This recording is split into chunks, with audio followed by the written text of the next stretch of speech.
السلام عليكم ورحمة الله وبركاته. نحمده ونصلي على رسوله الكريم. أما بعد فأعوذ بالله من الشيطان الرجيم. بسم الله الرحمن الرحيم. فاسألوا أهل الذكر إن كنتم لا تعلمون. সুপ্রিয় দর্শক মণ্ডলী, শুরু করছি প্রশ্ন উত্তর পর্ব, সওয়াল জবাব পর্ব। আজ আপনাদের অনেক প্রশ্নের মধ্যে 10টি প্রশ্নের উত্তর দিব, বাকিগুলি পর্যায়ক্রমে দিতে থাকবো ইনশাআল্লাহ। এক ভাই প্রশ্ন করেছেন, কসর নামাজ কাজা হয়ে গেলে কি করণীয়?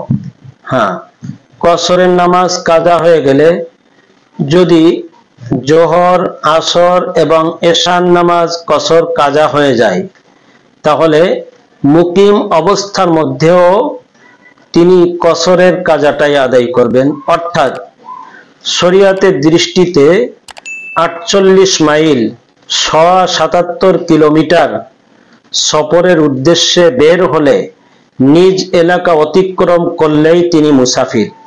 এই মুসাফির অবস্থার মধ্যে আল্লাহ না করুন কোনো নামাজ ছুটে গেল, নামাজ আদায় করা হয়নি, মানে কাজা হয়ে গেছে, এখন তিনি মুকিম হয়ে গেছেন, ফিরে আসছেন, তিনি এখন ওই ছুটে যাওয়া নামাজ, কাজা নামাজ আদায় করবেন। তাহলে যদি জোহর এবং আসর আর মাগরিব, না জোহর, আসর, এশা এই 3 ওয়াক্তের কোনো একটি ওয়াক্ত হয়, তাহলে 2 রাকাতই তাকে আদায় করতে হবে, যেহেতু কসর অবস্থার মধ্যে 2 রাকাতই কাজা হয়েছিল। আর যদি মাগরিব এবং ফজর হয়, তাহলে মাগরিবের কোনো কসর নেই, ফজরেরও কোনো কসর নেই, পরিপূর্ণই আদায় করতে হবে। এক ভাই প্রশ্ন করেছেন, আমি নিয়মিত তাহাজ্জুদ নামাজ পড়তাম, এখন শরীর অসুস্থ থাকার জন্য পড়তে পারছি না, এজন্য মনটা খুব খারাপ লাগে, এক্ষেত্রে আমি কি করতে পারি? আমরা দোয়া করি আল্লাহ তাআলা আপনাকে সুস্থতা দান করুন এবং নিয়মিত তাহাজ্জুদ পড়তে পারেন। তবে মনে রাখতে হবে যে তাহাজ্জুদের নামাজ একটি গুরুত্বপূর্ণ আমল। আল্লাহর হাবিব সাল্লাল্লাহু আলাইহি ওয়াসাল্লাম তাহাজ্জুদের নামাজের খুব গুরুত্বের কথা বর্ণনা করেছেন। এক হাদিসের মধ্যে নবী করিম সাল্লাল্লাহু আলাইহি ওয়াসাল্লাম বলেছেন, তাহাজ্জুদের নামাজ শরীর সুস্থতারও কারণ। সুতরাং কঠিন অসুস্থ না হলে নবী করিম সাল্লাল্লাহু আলাইহি ওয়াসাল্লাম এর কথার দিকে লক্ষ্য করেও আমরা আদায় করতে পারি চাইলে। তাছাড়া যদি সেটাও সম্ভব না হয়, তাহলে ঘুমানোর পূর্বে তাহাজ্জুদের উদ্দেশ্যে 2 রাকাত নামাজ আদায় করতে পারি। এশার পরে যেই সকল নফল নামাজ হবে সেগুলি হুকমান তাহাজ্জুদের সব রাখে, তবে তাহাজ্জুদের সময় পড়তে পারলে সেটা হলো সবথেকে ভালো। তাছাড়া আরেকটি বর্ণনার মধ্যে রয়েছে, সত্যিকারেই যদি ওই রকম অসুস্থই হয়ে থাকি যে নামাজ আদায় করা সম্ভবই হচ্ছে না, তাহলে এক হাদিসে নবী করিম সাল্লাল্লাহু আলাইহি সাল্লামের এক সুসংবাদ রয়েছে, ইযা মারিদাল আবদু আও সাফারা, অর্থাৎ নবী করিম সাল্লাল্লাহু আলাইহি সাল্লাম বলেছেন, কোন ব্যক্তি যদি অসুস্থ হয়ে যায় অথবা সফরে যায়, তো সফরে যাওয়ার কারণে বা অসুস্থ হওয়ার কারণে সে ওই আমল করতে পারছে না যেই আমল সুস্থ অবস্থার মধ্যে করত বা মুসাফির না থাকাকালীন, মুকিম থাকাকালীন করত, সেটা করতে পারছেন না। নবী করিম সাল্লাল্লাহু আলাইহি সাল্লাম বলেন, কুতিবা লাহু বিমিসলি মা ইয়ামালু মুকিমান সহিহান। তো আল্লাহ তাআলা তার আমল নামায় সে সুস্থ থাকলে যেই আমল করত এবং মুকিম থাকলে যে আমল করত সেই পরিমাণ সওয়াব দিয়ে দিবেন। এমনকি এক হাদিসের মধ্যে রয়েছে, যে ব্যক্তি যৌবন বয়সে অনেক আমল করতেন কিন্তু বার্ধক্যের কারণে সেই পরিমাণ আমল করতে পারছেন না, আফসোস লাগে। তো আল্লাহ তাআলা বার্ধক্যের মধ্যে ওই পরিমাণ সওয়াব তার আমলনামায় দিয়ে দিবেন। সুতরাং আমরাও চেষ্টা করি এবং ভাইয়ের জন্য দোয়া করি, আল্লাহ তাআলা সুস্থতা দান করুন। হ্যাঁ, এক ভাই প্রশ্ন করেছেন, নামাজ কাজা হয়ে গেলে কি করণীয়? হ্যাঁ,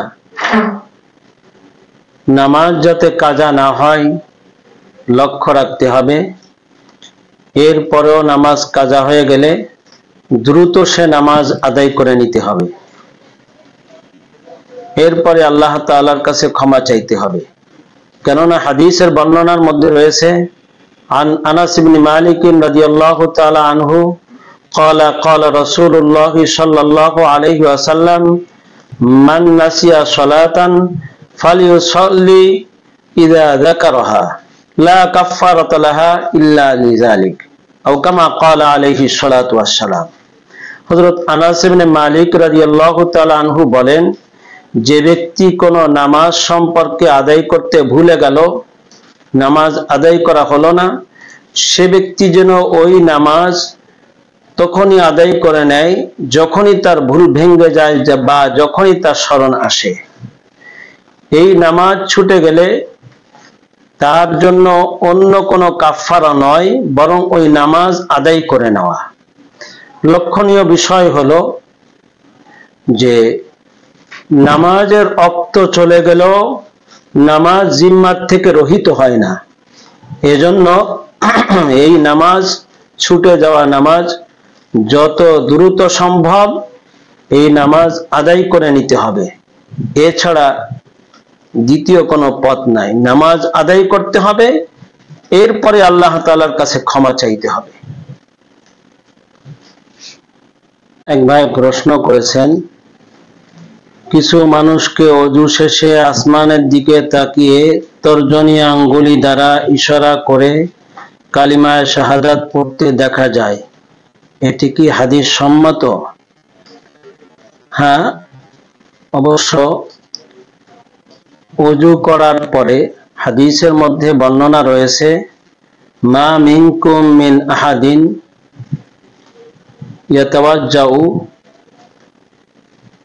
ফায়াবলুগু আও ফায়ুসবিগুল ওযুআ সুম্মা ইয়াকুলু আশহাদু আল্লা ইলাহা ইল্লাল্লাহু ওয়াহদাহু লা শারীকা লাহু ওয়া আশহাদু আন্না মুহাম্মাদান আবদুহু ওয়া রাসূলুহু ইল্লা ফুতিহাত লাহু আবওয়াবুল জান্নাতিস সামানিয়া ইয়াদখুলু মিন আইয়িহা শাআ আও কামা ক্বালা আলাইহিস সালাতু ওয়াস সালাম। মুসলিম শরীফের বর্ণনার মধ্যে রয়েছে, যে ব্যক্তি সুন্দর রূপে ওযু করল, এরপরে কালিমায়ে শাহাদাত পাঠ করল, তার জন্য জান্নাতের 8টি দরজাই খোলা থাকবে। যে দরজার থেকে সে চায় জান্নাতে প্রবেশ করতে পারবে। মুসলিম শরীফের বর্ণনার মধ্যে এতটুকু রয়েছে।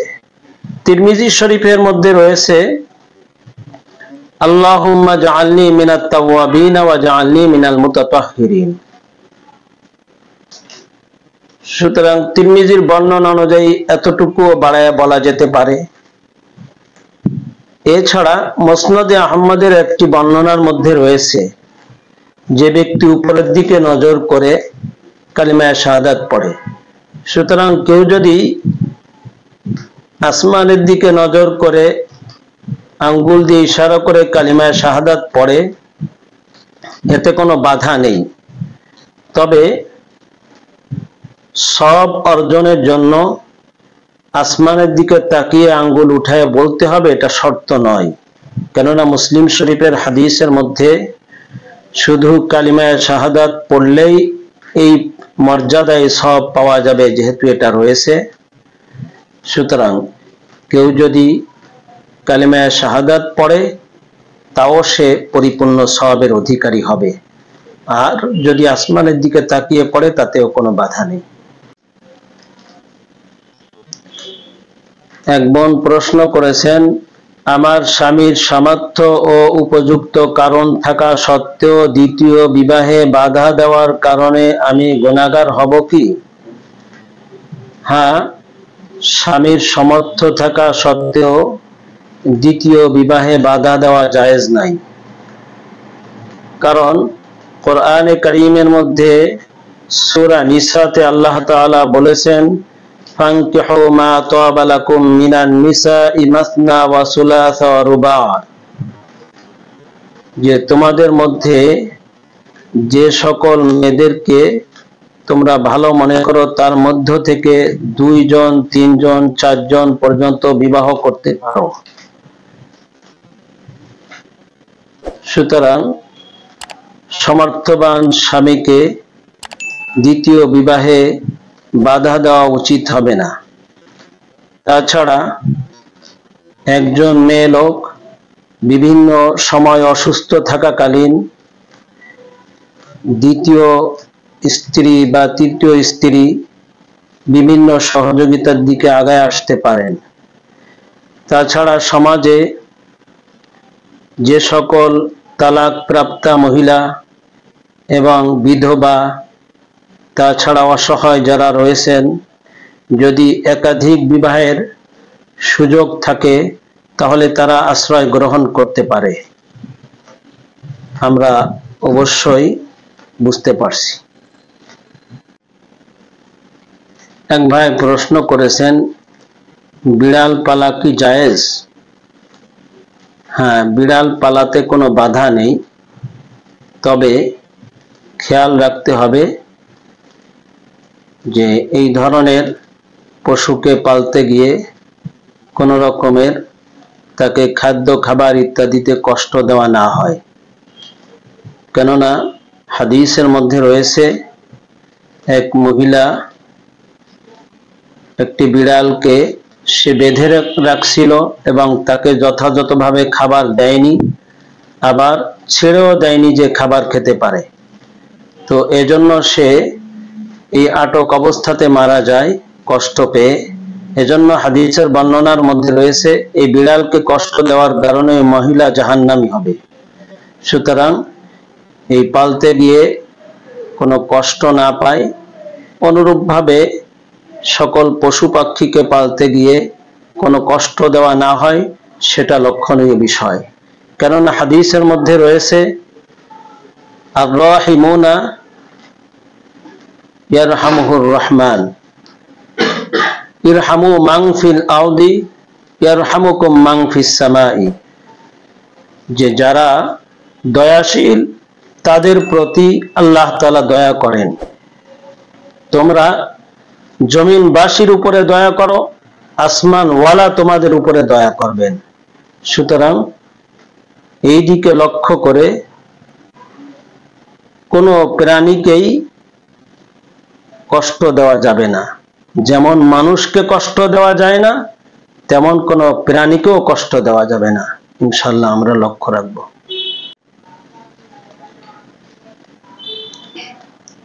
এক ভাই প্রশ্ন করেছেন, ফেসবুকে ইসলামিক পোস্টে লাইক, কমেন্ট, শেয়ার দিয়ে ইমানদার হয়ে যান, কতটুকু ইমানদার হওয়া যায়? আসলে ফেসবুকে লাইক দিয়ে ইমানদার হয়ে যাবেন বিষয়টি এমন নয়। তবে আমাদের সকল কর্মকাণ্ডের মধ্যে লক্ষ্যবস্তু থাকবে আল্লাহর সন্তুষ্টি এবং ইসলামের প্রচার প্রসার করার ক্ষেত্রে যদি বেশি মানুষ এই পোস্টকে লাইক করে তাহলে বেশি মানুষের কাছে প্রচার হইল। যদি বিষয়টি এমন হয়ে থাকে তাহলে এটা ঠিক আছে। তো এটা উভয়, যারা ভালো পোস্টকে লাইক দিল তারা সব পেতে পারে এর জন্য, নিয়াতের কারণে। আর যিনি এই প্রচারটা প্রথম করলেন তারও উদ্দেশ্য যদি ইসলাম প্রচারের বিষয় থাকে তাহলে তিনিও সব পাবেন। বিষয়টি এমন। পাশাপাশি যদি উদ্দেশ্য এমন থাকে যে এর দ্বারা সে প্রশংসার পাত্র হবে, তাহলে এটা ছোট শিরকের পর্যায়ে পড়ে যায়।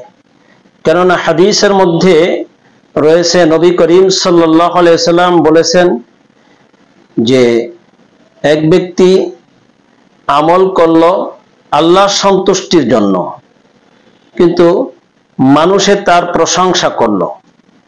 তো নবী করিম সাল্লাল্লাহু আলাইহি সাল্লামের কাছে এ সম্পর্কে জিজ্ঞাসা করলে বললেন যে এটার জন্য সে আখিরাতে সওয়াব তো পাবে, এটা নগদ একটি সে প্রশংসা পাইল, এটাতে কোনো সমস্যা নেই। অনুরূপভাবে যদি তার নিয়াত থাকে, উদ্দেশ্য থাকে যে দুনিয়াবি প্রশংসা, তাহলে হাদিসের বর্ণনার মধ্যে রয়েছে যে ব্যক্তি মানুষকে দেখানোর জন্য আমল করলো সে যেন শিরক করলো। সুতরাং এর থেকে আমাদের অবশ্যই বাঁচা দরকার। এক বোন প্রশ্ন করেছেন, যদি বাইরের কোনো পুরুষ মানুষ না থাকে তাহলে মহিলারা বাড়িতে একাকী সালাত আদায় করার সময় অথবা সালাতের বাইরে কিছুটা আওয়াজ উঁচু করে কেরাত পাঠ করতে পারবে কি? না, নামাজের মধ্যে মেয়ে লোকেরা একাকী নামাজ পড়ার ক্ষেত্রে যদি বাইরের কেউ নাও থাকে তাহলে জোরে আওয়াজে পড়তে পারবেন না। এতটুকু আওয়াজ করতে পারেন যে নিজে শুনেন কানে, কিন্তু নিজের পাশে কেউ শোনে না। এর বাইরে আপনার কোনো নামাজেই জোরে কেরাত পড়তে পারবেন না। যেমন পুরুষ লোকেরা জোহর, আসর আস্তে পড়েন, মাগরিব এবং এশার প্রথম 2 রাকাতে জোরে পড়েন, ফজরে জোরে পড়েন, কিন্তু মেয়ে লোকেরা সকল নামাজেই আস্তে কেরাত পড়বেন। এটাই হলো মাসালা। কেননা হাদিসের মধ্যে আসছে আল মারআতু আওরাতুন, মেয়ে লোক ঢেকে রাখার বস্তু। এবং কোরআনে কারীমের মধ্যে আল্লাহ তাআলা বলেছেন, ইনিত্তাকাইতুন্না ফালা তাখদা'না বিল কওল ফায়াতমাআল্লাযী ফী কলবিহি মারাদুন ওয়া কুলনা কওলাম মা'রুফা। যদি তোমরা আল্লাহকে ভয় করো তবে পরপুরুষের সাথে কোমল কণ্ঠে আকর্ষণীয় ভঙ্গিতে কথা বলো না, অন্যথায় কুবাসনা করবে যার অন্তরে ব্যাধি রয়েছে, আর তোমরা সঙ্গত কথাবার্তা বলবে। সুতরাং মহিলারা তাদের স্বামীর সামনে, সন্তান, বাবা, দাদা, ভাই, ভাতিজা, চাচা, মামা ইত্যাদি মাহরাম পুরুষের সামনে কিংবা মহিলা অঙ্গনে কিছুটা উঁচু আওয়াজে কোরআনে কারীম তেলাওয়াত করতে পারবেন। কেননা একাধিক হাদিসে সুন্দর আওয়াজে তেলাওয়াত করার ব্যাপারে উৎসাহিত করা হয়েছে। এক ভাই প্রশ্ন করেছেন, আমাদের মসজিদের দেয়ালে ক্যালেন্ডার, মক্কা, কাবা ঘরের ছবি লাগানো আছে ও মুহাম্মদ সাল্লাল্লাহু আলাইহি ওয়াসাল্লামের নাম ও আল্লাহর নাম 2 পাশে লাগানো আছে, এ ধরনের মসজিদে সালাত আদায় করা যাবে কি? হ্যাঁ, এই ধরনের মসজিদে নামাজ আদায় করা যাবে, তবে লক্ষ্য রাখতে হবে কিবলার দিকে কোনো ওয়ালে বিভিন্ন লেখা ইত্যাদি কারুকার্য এবং ক্যালেন্ডার ইত্যাদি ঝুলানো থাকলে নামাজে একাগ্রতা নষ্ট হতে পারে। কেননা হাদিসের মধ্যে নবী করিম সাল্লাল্লাহু আলাইহি সাল্লাম যে বলেছেন, মান আহসানা উযুআহুন্না ওয়া সাল্লাহুন্না লিওয়াক্তিহিন্না ওয়া আতাম্মাহুন্না রুকুআহুন্না ওয়া খুশুআহুন্না কানা লাহু আলাল্লাহি আহদুন আন ইয়াগফিরা লাহু ইলা আখিরিল হাদিস ও কামা ক্বালা আলাইহিস সালাতু ওয়াস সালাম। কেননা হাদিসের মধ্যে রয়েছে নবী করিম সাল্লাল্লাহু আলাইহি সাল্লাম বলেছেন, যে ব্যক্তি সুন্দর রূপে ওযু করলো এবং ওয়াক্ত মতো নামাজ আদায় করলো, ঠিক মতো রুকু সেজদা করলো, খুজুর সঙ্গে নামাজকে আদায় করলো, সে ব্যক্তির এবং আল্লাহ তাআলার মাঝখানে একটি অঙ্গীকার হয়ে যায়, আল্লাহ তাআলা তাকে মাফ করে দিবেন। আর যে ব্যক্তি এমন করে না, অর্থাৎ খুশু থাকে না, যে ব্যক্তি ওমান লাম ইয়াফআল যালিকা ফালাইসা আলাল্লাহি আহাদুন, যে ব্যক্তি এভাবে করে না সে ব্যক্তিকে আল্লাহ তাআলা মাফ করতেও পারেন, কঠিন শাস্তিও দিতে পারেন। এজন্য আমাদের লক্ষ্য রাখতে হবে, এগুলো খুশু নষ্ট হতে পারে। হ্যাঁ, মসজিদের পিছন পাশে আপনি কোনো কিছু এরকম ঝুলাতে পারেন, কিন্তু আবার কোনো প্রাণীর ছবি যদি হয় তাহলে সেটা কোনো দিকেই করা যাবে না। কেননা হাদিসের মধ্যে আসছে যে লা তাদখুলুল মালাইকাতু বাইতান ফিহি কালবুন আও তাসাবির, ওই ঘরে ফেরেশতা প্রবেশ করবে না, রহমতের ফেরেশতা প্রবেশ করবে না যেই ঘরে কুকুর বা কোনো প্রাণীর ছবি প্রদর্শনীয় অবস্থাতে থাকে। সুতরাং কোনো প্রাণীর ছবি থাকার প্রশ্নই আসে না। ইনশাআল্লাহ সংক্ষিপ্ত জবাবের মধ্যে আমাদের প্রশ্ন আমরা নিশ্চয়ই বুঝতে পেরেছি। প্রশ্ন করেছেন, কোনো উপজাতিকে দান করলে সওয়াব পাওয়া যাবে কি? হ্যাঁ, সওয়াব পাওয়া যাবে। ইসলামে ধর্ম বর্ণ নির্বিশেষে সকল অসহায় ব্যক্তিদেরকে দান করলে সওয়াব পাওয়া যাবে। কেননা কোরআনে কারীমের মধ্যে সূরা দাহারে আল্লাহ তাআলা বর্ণনা করেছেন তারা আল্লাহর মহব্বতে অভাবগ্রস্ত এবং বন্দীদেরকে দান করে, আর বন্দীরা তারা কাফেরই ছিল। তাছাড়া হাদিসের মধ্যে নবী করিম সাল্লাল্লাহু আলাইহি সাল্লাম বলেছেন আতইমুল জাইআ, যে তোমরা ক্ষুধার্ত ব্যক্তিকে খানা খাওয়াও। তো ক্ষুধার্ত ব্যক্তিকে খানা খাওয়ানোর ব্যাপারে সে মুসলমান হোক অমুসলমান হোক নির্বিশেষে সকলের প্রতি আগায় আসা। এমনকি বর্ণনার মধ্যে রয়েছে যে কোনো অসহায় লোক যদি খানার জন্য অসুস্থতার জন্য কষ্ট পায় তাহলে তার আশেপাশে যারা সমর্থবান রয়েছে তাদের সকলের প্রতি আবশ্যক হয় তাকে সাহায্য করা। যদি কেউ আগায় না আসে আর এই ব্যক্তি এই অবস্থার মধ্যে কষ্ট পায় তাহলে সকলেই গুনাহগার হবে, আর কেউ আগায় আসলে সেই সওয়াব পাবে। তবে ইসলামে শুধুমাত্র যাকাতের ব্যাপারে নির্ধারণ করা আছে যে যাকাত শুধু মুসলমানদেরকেই দিবে, এছাড়া অন্যান্য দান